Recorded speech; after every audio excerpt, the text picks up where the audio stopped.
ఏంది తెలిసింది ఎప్పే పట్టణస్తులకు? ఏమి విన్నారు ఎప్పే పట్టణస్తులు? ఏమి విన్నారు? ఆమె మరణించి తిరిగి లేచిందని, దేవుడు తిరిగి ఆమెను లేపాడని విన్నారు. ఆ మాట విన్నప్పుడంట దేవుని యందు, ప్రభు యందు విశ్వాసం ఉంచారు. ఎంతమంది? కొంతమంది, అనేకులు ఉంచారు. ఈనాడు దేవుని యందు ఎంతమంది మనము దేవుని మాటలు విని దేవుని యందు విశ్వాసం కలిగి ఉంటున్నామా? కానీ ఎప్పే పట్టణస్తులు దేవుని యందు విశ్వాసం కలిగి ఉన్నారండి. ఏమిన్నారో తెలుసా? ఈ దోర్క మరణించి తిరిగి లేచింది, అందును బట్టి దేవుని యందు విశ్వాసము ఉంచారు. అక్కడ ఒక దైవజనుడు ఉన్నాడు. ఎవరు ఆ దైవజనుడు? ఎవరు? పేతురు. పేతురు యందు విశ్వాసం ఉంచారా? పేతురు యందు విశ్వాసం ఉంచారా? ఎవరు యందు విశ్వాసం ఉంచారు? ప్రభునందు మాత్రమే విశ్వాసం ఉంచారు. పేతురు యందు విశ్వాసము ఉంచాల. ఆయన దేవుని కొరకు వాడబడుతున్న ఒక పాత్ర. గట్టిగా చప్పట్లు కొడదామా? దేవుని కొరకు వాడబడుతున్న ఒక పాత్ర, ఒక పనిముట్టు, ఒక దేవదూత కదా మనం చెప్పుకుంటూ పోతే ఒక పాత్ర మాత్రమే. అయితే పేతురుని జ్ఞాపకం చేసుకునేలేదు. కానీ ఎప్పే పట్టణస్తులు, అక్కడున్న జనము, అక్కడున్న ప్రజలు ఎవరిని జ్ఞాపకం చేసుకున్నారంటే ప్రభునందు విశ్వాసము ఉంచారండి. అందుకే ఈనాడు కూడా మనము ఏం చేయాలంటే ప్రభునందు మాత్రమే విశ్వాసం ఉంచాలి. సేవకులు ప్రార్థన చేస్తారు. ఎవరి నామమున? ప్రభువైన యేసుక్రీస్తు నామమున ప్రార్థన చేస్తారు. ఆయన ప్రార్థన చేసినప్పుడు కూర్చొని ప్రార్థన చేశాడా? ఎలా ప్రార్థన చేశాడు పేతురు? మోకాళ్ళుని ఉంది కదా వచనంలో. ఏం చేశాడు? మోకాళ్ళుని అంటే మోకరించి, నిలువు మోకాళ్ళు వేసి దేవునికి ప్రార్థన చేశాడండి.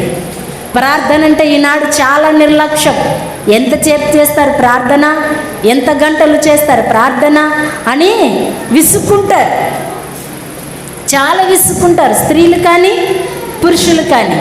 కానీ దేవుని ప్రార్థనలో ఎంత శక్తి ఉందో, ఎంత ప్రభావం ఉందో రుచి చూచిన వాళ్ళకు మాత్రమే అది తెలుస్తుంది.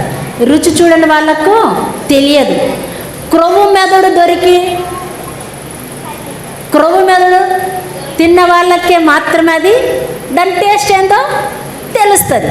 తినని వాళ్ళకి ఏంటో టేస్ట్ తెలుస్తుందా? తెలియదు. దాని విలువ ఏందో, లేదా దాని టేస్ట్ ఏందో, దాని రుచి ఏందో తెలియదు.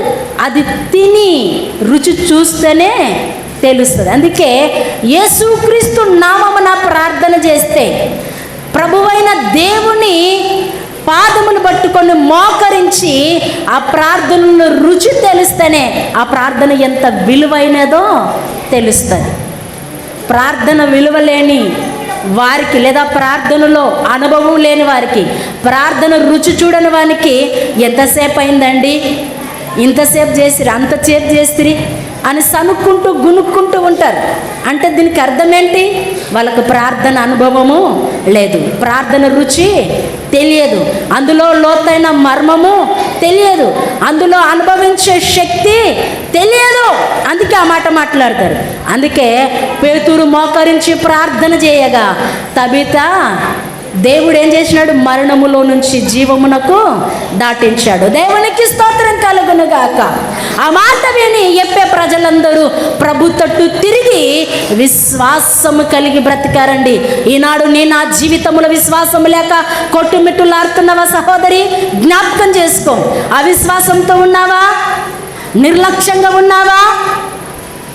నిరీక్షణ లేకుండా బ్రతుకుతూ ఉన్నావా? ఒకసారి నీవే పరీక్ష చేసుకో. ఇది నాన్న ఎప్పే పట్టణస్తుల్లాగానైనా నేను కూడా నీ యందు విశ్వాసం కలిగి నీ తట్టు తిరగాలి ప్రభువా అని ఒకసారి జ్ఞాపకం చేసుకో.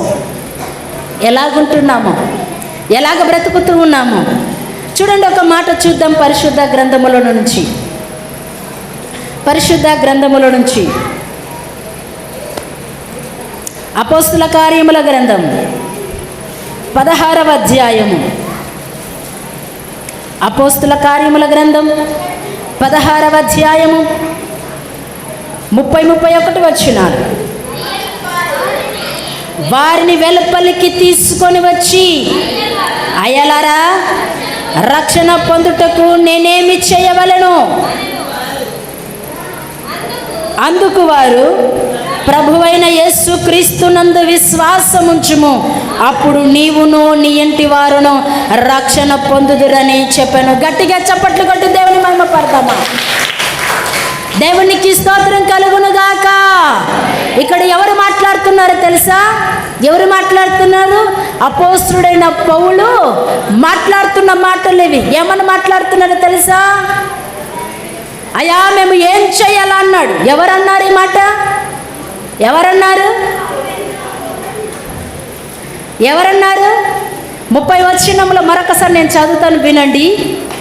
వారిని వెలుపలకు తీసుకొని వచ్చి, అయ్యలారా, రక్షణ పొందుటకు నేనేమి చేయవలెను అన్నాడు. ఎవరైనా? చెరసాల అధిపతి అండి, చెరసాల నాయకుడు. ఖైదీలను చెరసాలలో వేయించినప్పుడు వారికి కావిలి ఉన్న వ్యక్తి అయ్యలారా అంటున్నాడు. ఎవరితో మాట్లాడుతున్నాడు? అపోస్తలుడైన పౌలును శీలలతో మాట్లాడుతున్న మాటలు ఇవి. అయ్యలారా, నేను రక్షణ పొందుటకు నేను ఏం చేయాలి అని అడుగుతున్నాడు. అడిగితే కింద 31వ వచనములో అపోస్తలుడైన పౌలు ఏమంటున్నాడంటే, ఏమంటున్నారు? చదవండి. అందుకు ప్రభువైన యేసు, అందుకు వారు, ప్రభువైన యేసునందు విశ్వాసం ఉంచుము, అప్పుడు నీవును నీ ఇంటి వారు రక్షణ పొందుదురు. దేవునికి స్తోత్రం కలుగునుగాక. దేవుని యందు విశ్వాసం ఉంచుము, అప్పుడు నువ్వు రక్షణలోనికి వస్తావు, నువ్వు నశించిపోవు. దేవుని యందు విశ్వాసం ఉంచు, నీ ఇంటికి నీకి రక్షణ వస్తుందండి. ఇప్పుడు ఈనాడు రక్షణ లేక ఎంతో మంది ఏం చేస్తున్నారు? ఏం చేయాలో తెలియక కదా. ఇతనికేమో దేవుడు అంటే తెలియదు, మూర్ఖంగా బ్రతుకుతున్న వ్యక్తి ఇతడు. ఎవరు? చెరసాల నాయకుడు. ఆ గొప్ప అద్భుతము చూసిన తర్వాత, అయ్యలారా, నేనేది చెయ్యాలి చెప్పండి నాకు అని తెలియచేసినప్పుడు అక్కడున్న దైవజనులు అంటున్నారు, అక్కడున్న సేవకులు అంటున్నారు, నీవు నీ ఇంటి వారు రక్షణ పొందాలి అంటే ప్రభునందు విశ్వాసం వచ్చు, నువ్వు రక్షణలోకి వస్తావు. నీ కుటుంబం రక్షించబడుతుంది, నీ పిల్లలు రక్షించబడతారు, నీ కుమారులు కుమార్తెలు రక్షించబడతారు. దేవుని యందు విశ్వాసముంచుము. ప్రార్థన చేసేటప్పుడు విశ్వాసము కలిగి ప్రార్థన చేయి. అవిశ్వాసంతో ప్రార్థన చేయొద్దు, అవివేకంగా ప్రార్థన చేయొద్దు. విశ్వాసం కలిగి ప్రార్థన చేయి, రోషము కలిగి ప్రార్థన చేయి, పట్టుదల కలిగి ప్రార్థన చేయి. విశ్వాసముంచి ఆమేన్ అని చెప్పు. చివరికి దేవుడిని పట్ల గొప్ప కార్యాలు చేస్తాడు. అందుకే మనం కూడా నా జీవితంలో ఈనాడు ఎలాగుంటున్నామో ఒకసారి జ్ఞాపకం చేసుకునండి. మొట్టమొదటిగా ఈ ద్వారకా జీవితంలో మొట్టమొదటిగా ఏం చూసుకున్నాము? దేవుణ్ణి అంగీకరించిన స్త్రీ అండి. దేవుని నిజంగా అంగీకరించింది. ఎప్పే పట్టణములో శిశువురాలుగా పిలువబడింది. మూడవది, సత్క్రియలు ధర్మకార్యాలు బహుగా చేసింది. నాలుగోది, మరణమును గెలిచింది. ఎలా గెలిచిందంటే ప్రభు అయిన యేసుక్రీస్తు మాత్రమే ఆమెను తిరిగి లేపాడు. ఐదోది, దేవుని యందు భక్తి కలిగిన స్త్రీ. ఆరోది ఆమె సాక్ష్యము ద్వారా అనేకులు ప్రభునందు విశ్వాసముంచారండి. అనేకులు విశ్వాసముంచారు. ఈనాడు నువ్వు నేను దేవుని మందిరానికి వస్తున్నాం కదా, నీ సాక్ష్యము ద్వారా, నీ భయభక్తులు కలిగిన జీవితము ద్వారా ఎవరైనా దేవుని వైపు తిరుగుతూ ఉన్నారా? ఒకసారి ఆలోచించేయండి. ఎవరైనా దేవుని వైపు తిరుగుతున్నారా? అమ్మ నాకెందుకు, నేను ముగిస్తా. అమ్మా పిల్లలతో ముసలమ్మ ముచ్చట్లు పెట్టద్దండి, నా వైపు చూడండి, నేను ముగిస్తాను. దోర్క సాక్ష్యము ద్వారా అనేకులు ప్రభు తట్టు తిరిగారు, విశ్వాసం ఉంచారు. ప్రభు తట్టు తిరిగారు, విశ్వాసం ఉంచారు. ఈనాడు నా జీవితంలో నీ విశ్వాసం చూసి, నీవు దేవుని యందు భయభక్తులు కలిగి నడుచుకున్న విధానము చూసి ఎవరైనా దేవుని మందిరానికి వచ్చారా? నీ కుటుంబంలో నీ పిల్లలు కానీ, నీ కుమారులు కానీ, నీ భర్త కానీ, ఇంటి పక్కల వారు, ఇరుగు పొరుగు వారు, బంధువులు కానీ నీ సాక్ష్యము విని దేవుని వైపు తిరిగి దేవుని యందు విశ్వాసం కలిగి దేవుని యందు భయభక్తులు కలిగి జీవిస్తూ ఉన్నారా? ఉన్నారా? ఒకసారి జ్ఞాపకం చేసుకునండి. ఉన్నారా? నీ సాక్ష్యం విని ఇలాంటి జీవితము, దోర్క లాంటి జీవితము అలా ఉన్నారా? మిమ్మల్ని చూసి మంచి సాక్ష్యం కలిగి మీ సాక్ష్యం విని దేవుని వైపు తిరిగిన వాళ్ళు ఎవరైనా ఉన్నారా? ఒకసారి ఆలోచన చేసుకునండి. ఇప్పటి నుంచైనా దోర్క వలె మంచి సుగుణములు కలిగి ఎప్పే పట్టణములో ఎలాగ దోర్క జీవించిందో మనం కూడా ఈ గ్రామములో, ఈ సంఘములో మంచి సాక్ష్యము కలిగి బ్రతుకుదుముగాక, మంచి ప్రవర్తన కలిగి బ్రతుకుదుముగాక. నీ సాక్ష్యము ద్వారా, నీ మంచి ప్రవర్తన ద్వారా, నీ మంచి సుగుణముల ద్వారా అనేక మందిని ప్రభు చెంతకు నడిపించి ప్రభునందు విశ్వాసము కలిగి బ్రతుకుదురుగాక. ఎందుకంటే ఎన్నాళ్ళు మనము బ్రతుకుతామో తెలియదు. మన జీవితము, మన ఆత్మ నీటిమిని బుడగ లాంటిది కదా, నీటిమిని బుడగ లాంటిది. ఆ బుడగ ఎప్పుడు టప్పుమని పలిగిపోతుందో మనకెవ్వరికీ తెలియదు. అందుకే మనం ఎలాగ బ్రతుకుతూ ఉన్నామో ఒకసారి జ్ఞాపకం చేసుకునండి. చివరిగా ఒక మాట, ఆమె జీవితంలో ఆమె పేరుకు అర్థం ఏందో తెలుసుకున్నాం. ఏంది తెలుసుకున్నాం కదా. తబిత అంటే అరమిక్ పదము నుంచి వచ్చిన పదం. దోర్క అంటే గ్రీకు పదము నుంచి వచ్చిన పదం. అది దోర్క అనగా ఏంటిది? లేడీ అని. లేడీ అంటే ఏది? జింక. అది హుషారు ఉంటుందా, మబ్బు మీద ఉంటుందా? ఎంత హుషారో కదా.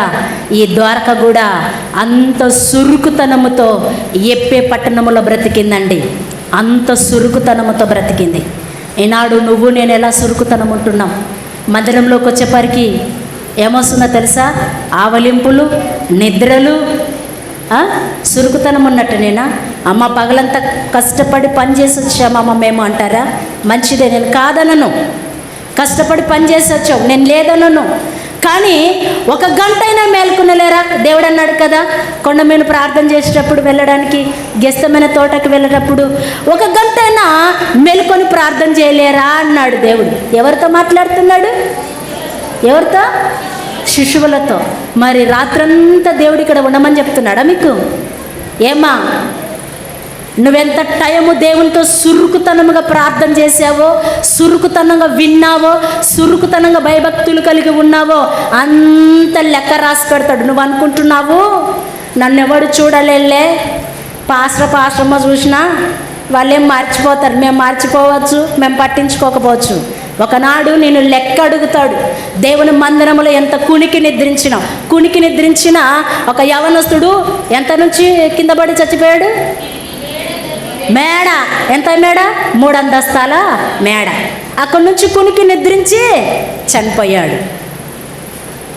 చనిపోస్తే సేవకులకు అపనింద వస్తుంది, అవమానం వస్తుంది అని చెప్పేసి అపోస్తలుడైన పౌలు కిందికి వచ్చి, పుల్పిట్ నుంచి కిందికి వచ్చి అతన్ని కౌగలించుకొని బ్రతికించాడండి. సురుకుతంతా బతకండి. దేవుని మందిరానికి వచ్చి ఇట్టని నువ్వేమో గంటలు కూర్చుంటలేవు. గంటలు నీ సమయాన్ని పొలాల్లో ఖర్చు పెడుతున్నావు నువ్వు బ్రతకడానికి, ఈ కడుపు తిప్పల కొరకు. కాదనను నేను. దేవుని రాజ్యంలో చేరాలంటే నువ్వు సురుకుతనం ఉండాలి. ఎప్పే పట్టణంలో దోర్క లాగానే ఉంది, సురుకుతనంగా లేడి పిల్లలాగా ఉంది, జీవించింది, బహు సురుకుగా బ్రతికింది. ఈనాడు జీవితంలో, నా జీవితంలో ఎలా ఉంటున్నాం? ఎప్పుడు చూసిన బుధవారం వచ్చిన అదే నిద్రనే, ఆదివారం వచ్చిన అదే నిద్రనే, శుక్రవారం వచ్చిన అదే నిద్రనే. ఏం లాభం అండి? ఒక గంట అయినా సురుకుతనం ఉండరా? ఒక గంట అయినా. మీలాగనే చాలామంది పనులు చేస్తున్నారు, మీరు ఒక్కరే కాదు. దేవుడే చెప్పాడు, కష్టపడి పని చేయండి 6 దినాలు. చెప్పలేదా దేవుడు? చెప్పాడు. కానీ సురుకుతనముతో ఉండాలి. దేవుని మందిరానికి వచ్చినాక ప్రార్థన చేసుకునండి, అయ్యా నేను దేవుని మందిరములకు వెళ్ళిన తర్వాత బహు మేలుకోవగలిగి నీ వాక్యము వినాలి. ఆ వాక్యము ద్వారా నా జీవితము సరి చేసుకొని సరిదిద్దుకొని భూమిని బ్రతికితేనే నాకు పరలోక రాజ్యం. లేకపోతే ఎక్కడుంటాం మనము?